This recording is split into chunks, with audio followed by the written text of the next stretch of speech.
The blanket of clouds reminded you of a thick throw you curled under on cold, rainy days. You wondered if the clouds would be as soft. They lazily floated on by, splitting from each other, merging and morphing into new shapes. You saw a dolphin. You saw a car.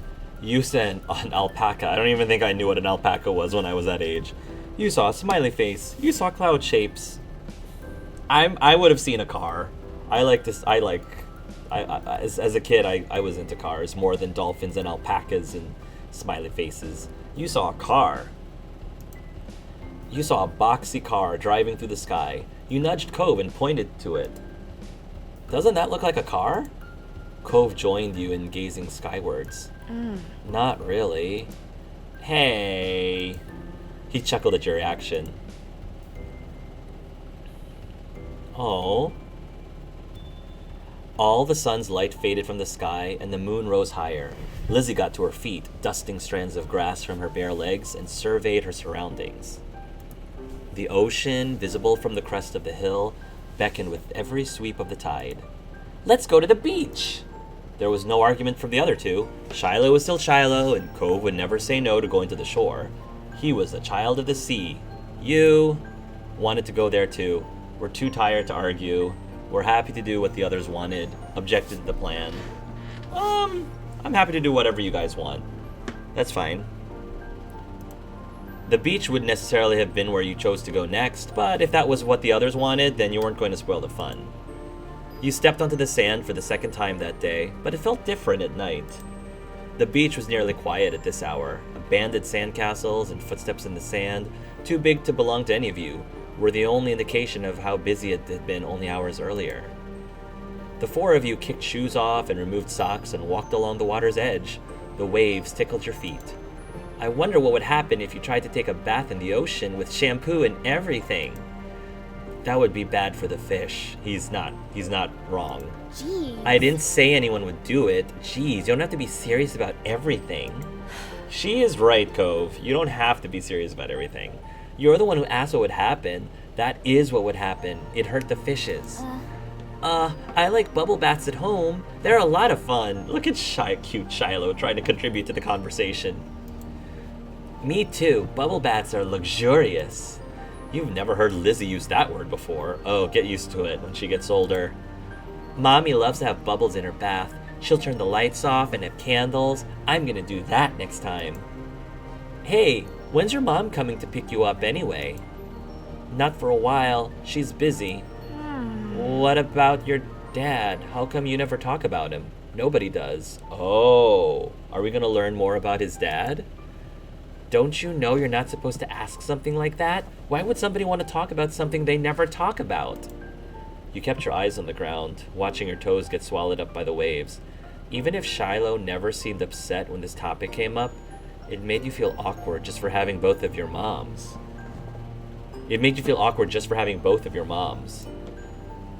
It's okay. I'm like Lizzie and Vaughn. I don't have a dad. But I don't have two moms. I just have one. She's really great. Oh, sorry. I only have one now too. My mom isn't here. She's back home. It's just my dad with me. Sorry. Aw, I never had a dad or anything, so I don't feel bad. It's really sad that your mom is gone. Okay, so Shiloh grew up just with his mom. Like, he never really had a father figure, it seemed like. That's really, really sad. Cove nodded. It's really cool they have that in common. You joked about Shiloh's mom getting together with Cove's dad. I don't think I would joke about that. I don't know about that. That seems like in poor taste. Even if they're all different, our parents are good in their own ways. Yeah, even if they're all different, our parents are good in their own ways. Yeah. Cove couldn't muster a response. You don't think he truly disagreed, though. The silence broke with a splash as Lizzie kicked in your direction. Cold water and sodden sand splattered against your legs. Lizzie giggled, foot still outstretched from the kick. Cove joined in, striking the incoming waves to make a splash of his own. Shiloh scurried out of Cove's spray zone with a grin. You made a run for it. I wouldn't retaliate. You were already too dirty and wet for comfort. Nothing that happened there would feel as good as getting dry. You got out of the water before anyone could catch you again. Perching on a rock, you scraped the wet sand from your legs as you watched the others. The sand came away in thick chunks at first, like clay, but where it had been thinner, it had already dried and clung to your skin. Cove and Lizzie were relentless, while Shiloh mostly just dodged. Shiloh's brief exclamation was drowned out by the biggest splash yet, caused by him falling face first onto the ground. That would have been bad enough without water the wave that followed, cascading over his prone body. Shiloh sat up, shaking his head like a dog coming in from the rain as you all hurried over to check on him. His hair was plastered to his head and his soaked clothes clung. If there was any part of him that was still dry, you couldn't see it. That was crazy! Are you okay? Yeah, my foot got stuck and I fell over. Way to go, Shiloh, you dumbo. You offered to help him some help up. You let him get up by himself. No, I'm gonna offer Shiloh some help. He's the youngest, so...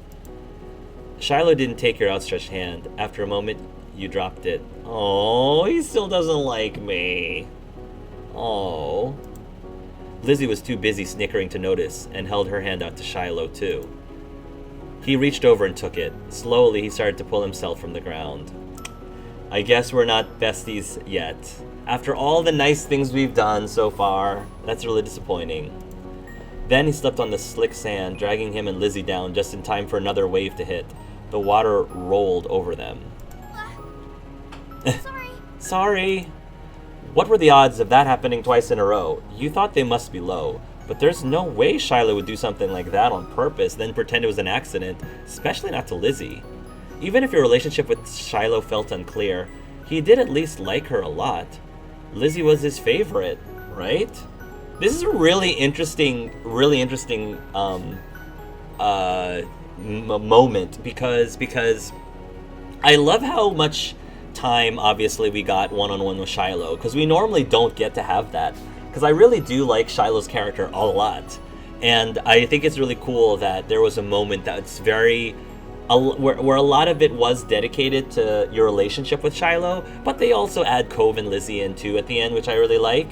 And so it's really neat because I'm like on the edge of my seat too. Like I feel like I'm second guessing, are we close? Are we not close? Like, yeah, he says we're friends, but I guess we're not as good friends as Lizzie, but I was kind of hoping that maybe I'd get bumped up closer to Lizzie, like move up the food chain a little bit in Shiloh's mind, but I don't know. Maybe the reason why he didn't take my hand was because he wanted to pull Lizzie down into the water and he didn't want to pull me down in the water because he liked me as a friend. I don't know. This is a big question mark for me, but I love that. I love that you have no idea and no clue. Smiling boldly, Lizzie extracted herself from the ground and wiped a streak of sand from her cheek. She didn't intend to let this embarrass her. Shiloh got up again as well, this time without incident. He still looked like a drowned puppy, but that didn't stop Cove laughing at the two of them. With that, it was time to call it a day. The four of you made the journey back home, leaving a trail of wet footsteps and sand in your wake. Damp clothes may have weighed down some of the group, but your spirits were high. Your arms swung side to side as the cool breeze flowed past. Your moms are outside, chatting to Cove's dad. We're back! Your mom's faces fell as they took in the state you're all in, ranging from messy to soaked. Now. Elizabeth, is that all you have to say for yourself? You brought half the beach back with you. They certainly did. What's Marigold going to do when she comes to get Shiloh? Is that how you want him to be for the long drive home? Cold and filthy? So Marigold is Shiloh's mom. Lizzie, very beautiful names in this game. Lizzie's expression turned sulky over the scolding. Being the oldest could be fun, but it also meant she was the first to get in trouble when something went wrong. Mr. Holden, on the other hand, chuckled as he ruffled Cove's matted hair. You've been out making memories, bucko? I'm glad you had a good time with your friends. Bucko? I haven't heard that in forever. I don't think I've ever heard anyone call anyone bucko, like in real life. Just in movies and stuff, or TV shows. Cove used his slightly moist cast arm to push his dad off.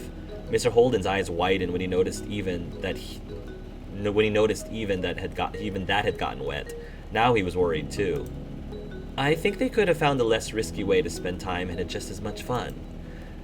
That's That might be right. Kids, what can you do? Come on, Cove. Let's go get you cleaned up and dried off. We wouldn't want that cast to have to be reset. Yeah, I wouldn't want that to be reset either. Cove winced at the thought. Okay.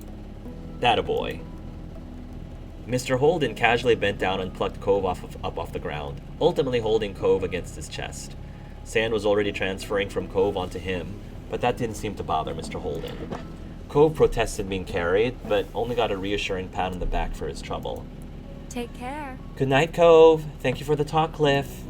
Night, Angel family, and Shiloh too. Resigned to his fate, Cove twisted his body in his dad's arms in order to turn around and wave goodbye. Smiling, he waved back. Good night. Well, we'd better do what we can to fix you guys up too. Come on, everyone's inside. I want you to march straight to the downstairs bathroom. Yes, Mom. Okay, Lizzie's mom.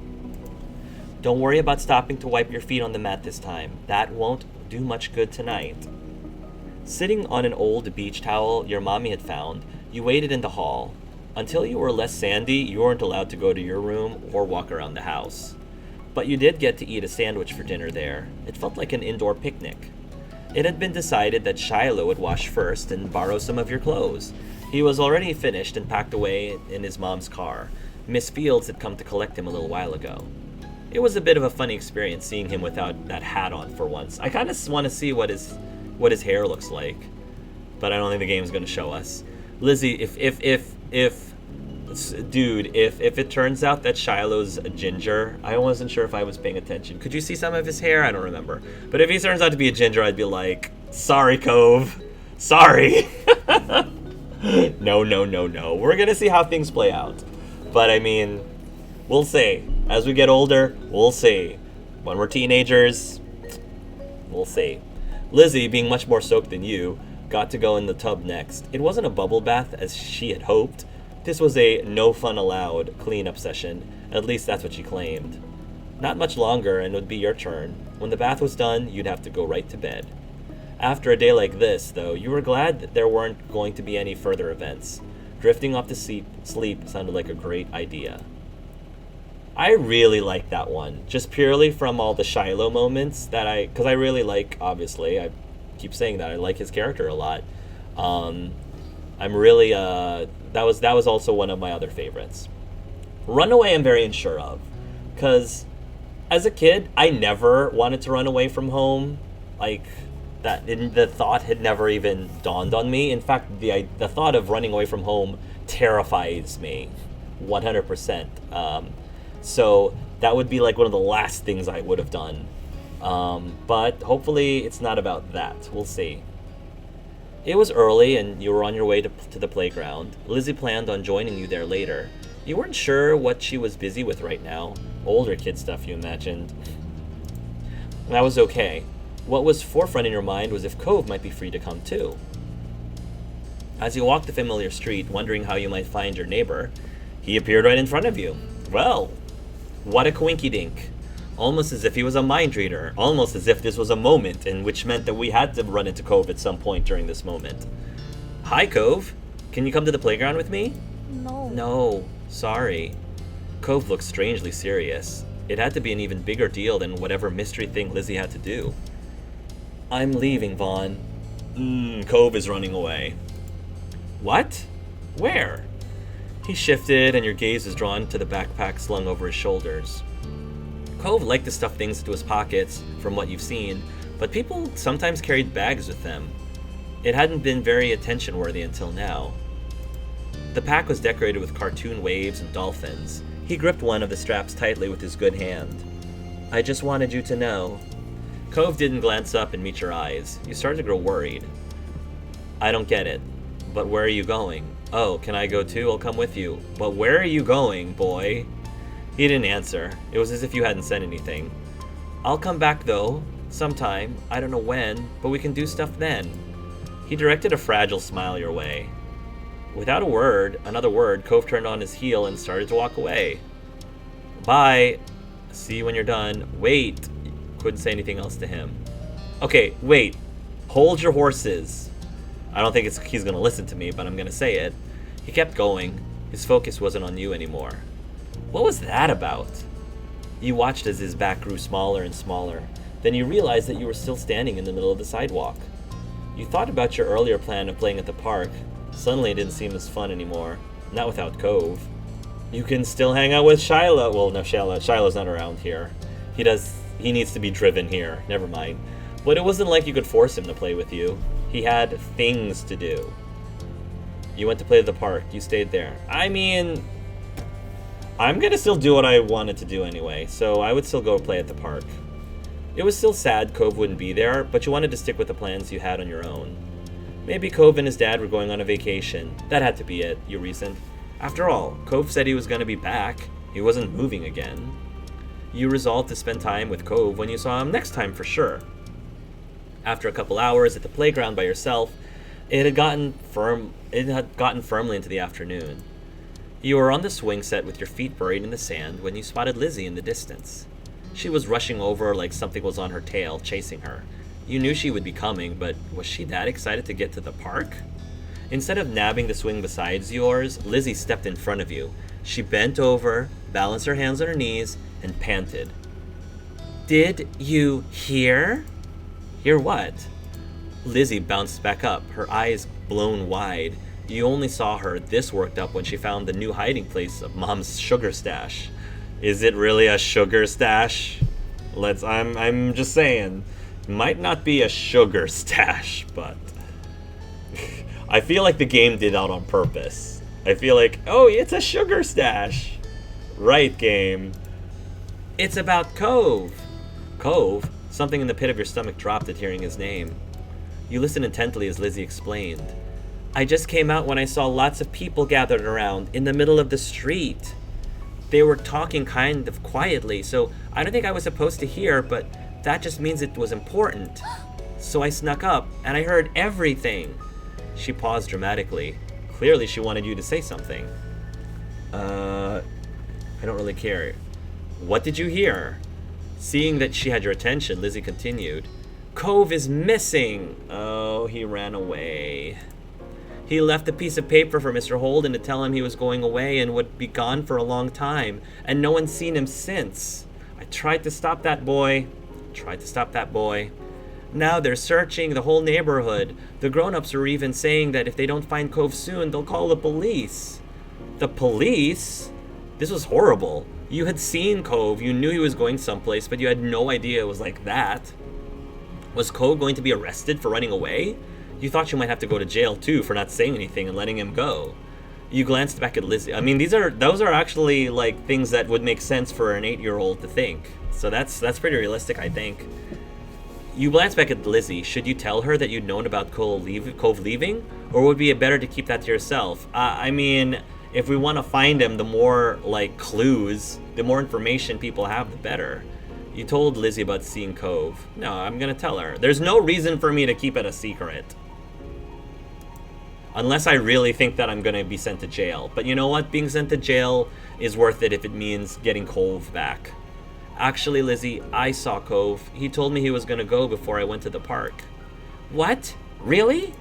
You nodded seriously. Ooh, you know you could be in big trouble if a grown-up found out you didn't tell anybody that Cove was being weird. How was I supposed to know that he was running away? Besides the fact that, you know, the moment was called Run Away, but that's like meta, Lizzie, meta. She crossed her arms over her chest, sticking her nose in the air. You're welcome. You're lucky I won't tell on you. You're welcome. It's okay, I'll probably tell my mom. You scoffed. Thanks, Lizzie. You looked down shyly. You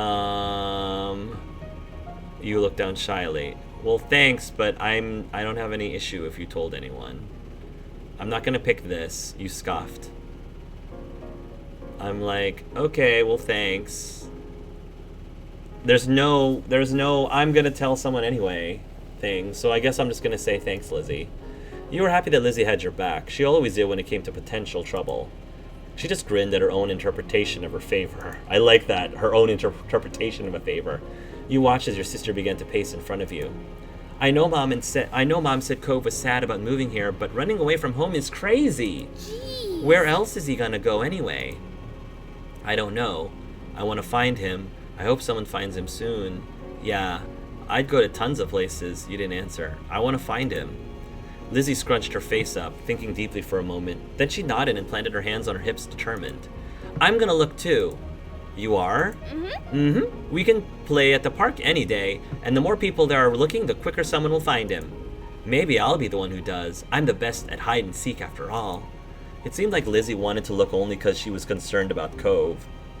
It seemed like Lizzie wanted to look not only because she was concerned about Cove, but also because it was the most interesting thing to happen this week. Wish me luck! Oh, 10-year-olds. Before you could say anything, she ran off in the opposite direction from where she came. You were left in the dust in a matter of moments. That was your sister for you. But Lizzie's appearance in this crisis faded to the back of your mind just as quickly. Cove. He told his dad he was leaving to go somewhere by himself. Why did Cove suddenly decide to do that today? Did something bad happen? It was impossible to say for sure. Yeah, what triggered this, I wonder? It seemed like he was fine for most of the time. Unfortunately, you had no idea where he could have gone. You thought hard. There were hills behind your house. He had gone there the first time you met. But someone would have checked there already. They wouldn't need the police for that. Cove must be far away, or hiding somewhere, if the whole neighborhood was looking for him. You swung back and forth, your lips pursed in contemplation. If I were Cove, where would I go? Well, what direction was he going? Lizzie had said Cove was crazy for running away from home, but he never considered Sunset Bird his home, did he? His real home was somewhere else. There was only one place that came to mind that might be important enough for Cove to go off like this. Is he going to his mom's house? But it was a good idea, except how was he going to get there? Could he take a bus? Was he going to walk the whole way? He didn't know what direction he needed to take. Yeah, it must be his mom. But wait, there was only one way he could go. Going down the street just led to the beach, so that couldn't be right. Going to either side would mean he'd get stuck by buildings and fences and big slopes, like the one behind your house. That left going up the street. You knew that road. It led into the main part of town and kept going all the way to the city limits. Cove didn't know the area well. You didn't think he'd want to go off that road onto some random other street. Which meant if someone followed that path, they might find him somewhere along it. The grown-ups seemed to be all looking in the neighborhood, so you had to tell them where to search. You had to go find Cove by yourself. No. Even as a kid, I was smart enough to tell adults stuff. Like, this is not an 8-year-old's responsibility. I'm telling them where to search. You rushed to where you had abandoned your flip-flops and slipped them on. They slapped against the sand as you left the playground. On your way home, you spotted Mom almost instantly. She must know about Cove and was looking too because she was wearing a worried frown. Her expression cleared up when she saw you walking towards her. Fawn, I'm glad you're here. Cove is... She cut herself off, sighing deeply. Why don't you head inside? I need to stay out for a bit longer. Something is going on right now, but we'll take care of it.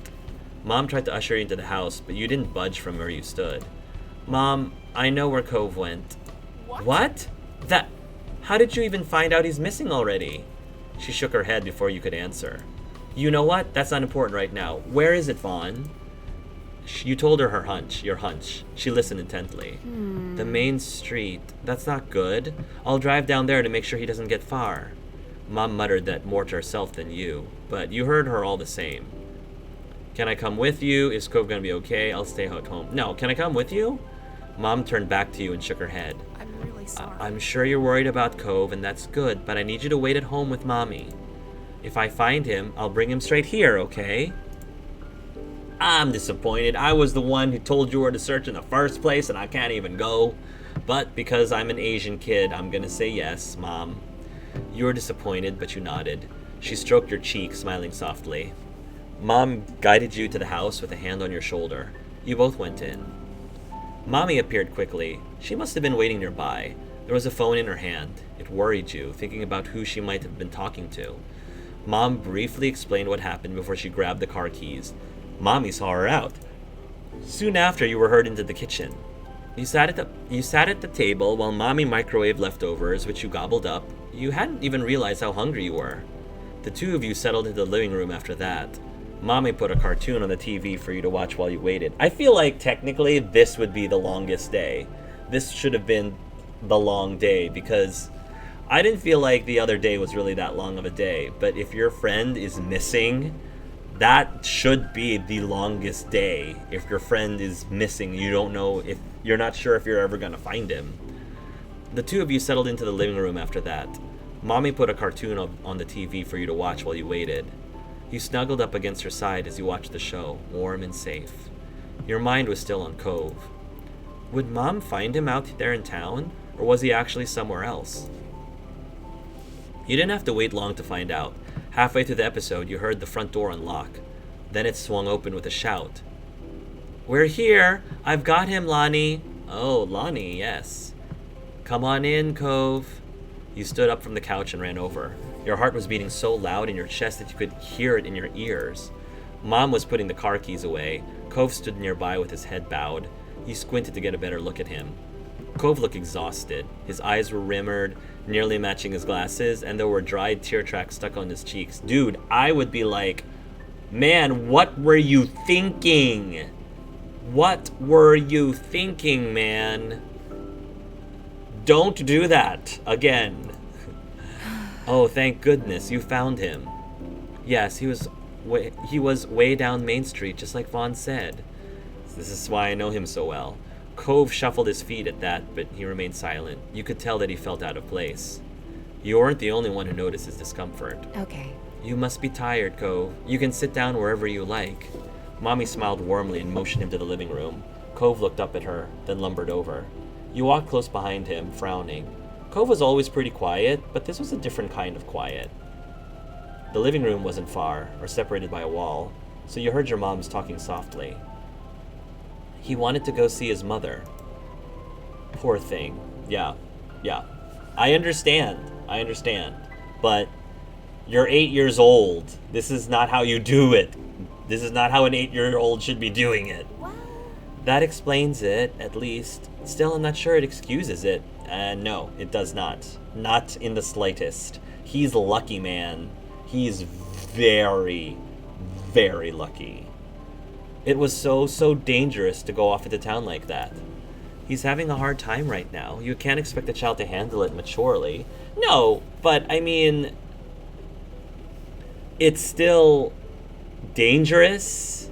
It's still, yeah, it sucks. His situation sucks. It does. But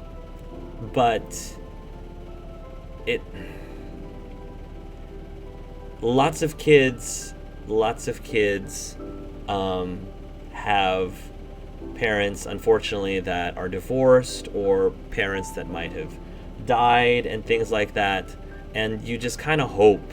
You just kind of hope and pray that your kids somehow have learned, even at an 8 years old, somehow have learned ways to cope with it and ways to handle it without feeling like they should run away. Because running away is just, as a parent myself, oh my gosh, if any of my kids ran away, I would be so terrified, and it would be the longest day of my life, the longest several days of my life. It took days to find them. Like, it's nothing to play around with. So yeah, I mean, if you could think that I'm being too hard on Cove, well, better that I'm hard on Cove with something like this than having him, having something happen to him if he runs away. I'd rather he hated me than that. True, it can't be helped. But that's enough of that. We should tell Cliff and the others that he's here before the panic gets out of hand. There could be riots. Is that all right? I'll call, then go to the front to tell everyone's still out there. You keep an eye on the kids. Make sure they don't take any more trips today. Got it, hun. Cove just sat there on the couch, setting his backpack down beside him. He stared at his hands. This is so weird. What is? Everyone was looking for me. They all know I tried to leave. I kind of want to run away and not come back this time so I don't have to see them again. Hey, maybe I should try that. No, that isn't gonna help. They'll forgive you. Please never run away again. I'm gonna say that isn't gonna help. Yeah, that isn't gonna help. You just need to talk to them. They'll forget about it. I guess I'll have to. Yeah, you don't have a choice on this right now, kid. Before you could say anything else, the front door opened. Your mom was back with Mr. Holden close behind her.